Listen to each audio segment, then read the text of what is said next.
Hello Internet, you're welcome to the TLC Learn channel on YouTube, and today we'll be looking at how to do duotones in Photoshop.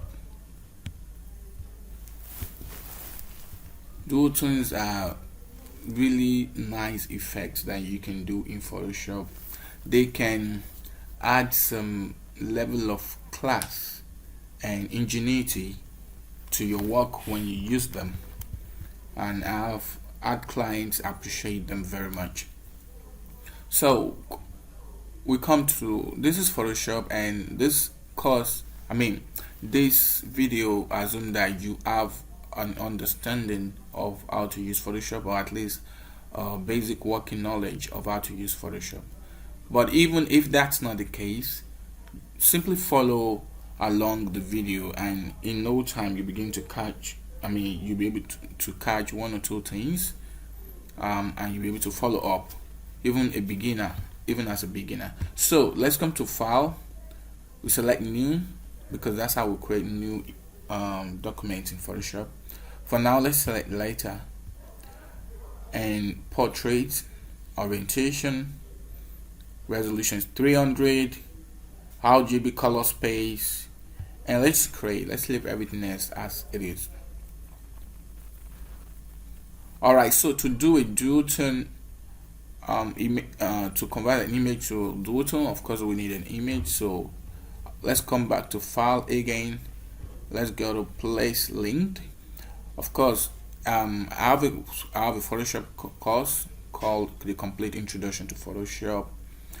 If you would like an access to that course, simply comment below. I'll reach back to you.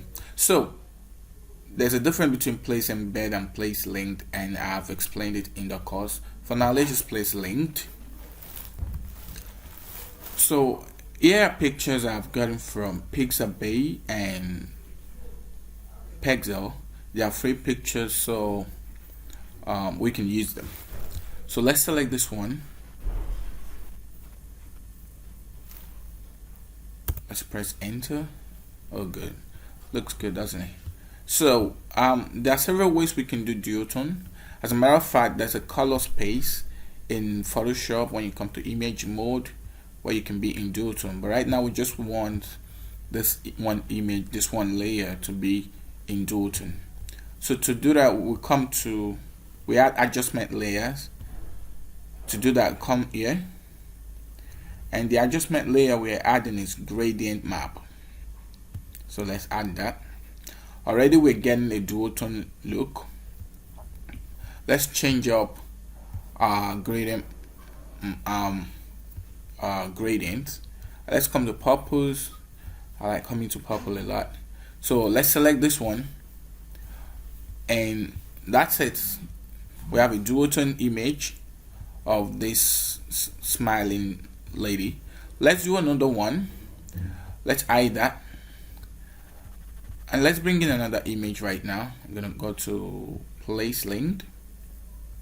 So let's bring the image of this city. Okay, hold on. Let's rotate the canvas. Let's rotate the canvas. No, not the image.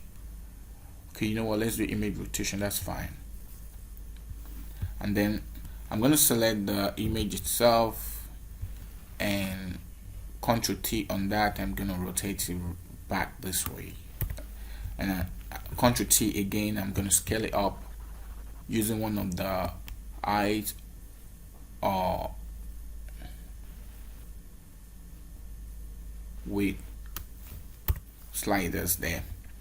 So again, we come to gradient map. Let's select something in the region of I like pastels a lot, but let's select something in the region of green, and that gives us a duotone of green. And this can form, you can use duotone to form the base for your artworks, for your designs, basically to act as a background for your design. Because I have this now, so I have this, and I can easily come here and just put something on that, and I can type in white. Let's change the color to white right there and do that.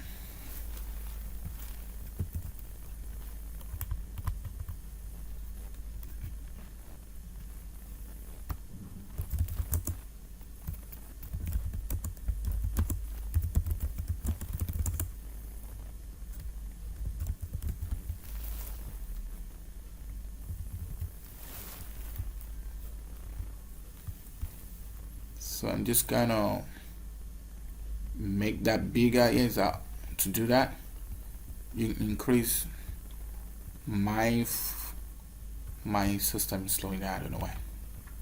So wow, what's going on?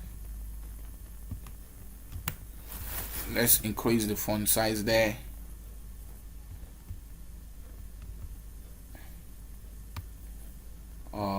Let's reduce that tracking back to 0. Maybe bump the font size up a little bit again, and let's drop that down onto the next line. I'm going to press Ctrl A to select all, and since our font size is 48, let's make this 36, or let's make it 42 thereabout. Okay, and paragraph central, and we have this really nice design already. I can change the font of that to say Futura. I don't have the normal Futura, so I'm just gonna use the Futura I have. Okay, there we go. So you see, you can use Duotones as the base of your design, and I'm sure you send this down over and over. You're probably wondering, how did he achieve that? So that's one way you can achieve that. And because I want these videos to be short and straight to the point, I'm going to stop at this point. Just a quick recap. First we add this image, which is now sideways, and we added a gradient map, and then we adjusted our gradients, selected from purples, and we chose one. I think we chose this purple, this one, and that's how we made that Duotone looking smiling lady, and it's really beautiful. And then secondly, we brought in the image of this city, and again we added a gradient map and some text to tie it all together. So that's how you create Duotone, and that's one way to use Duotone in your artwork for lovely backgrounds like this. Thank you very much for watching this video. Please subscribe to this channel for more educative content like this. We'll be bringing you educative content in design, in computer programming, and in business discussions. Also, share this video or like this video, comment on it. Let me get some of your feedback. This is a relatively new channel, so some of the things we're gonna do, we're probably gonna make some mistakes at the beginning. Please comment. We will learn a lot from your comments, and we will endeavor to improve ourselves based on your comments. Thank you very much, and apologies for that last part of the video where the audio might have gone a bit wild. Something dropped. Okay, thank you very much. Share, like, comment, subscribe to this channel. Bye.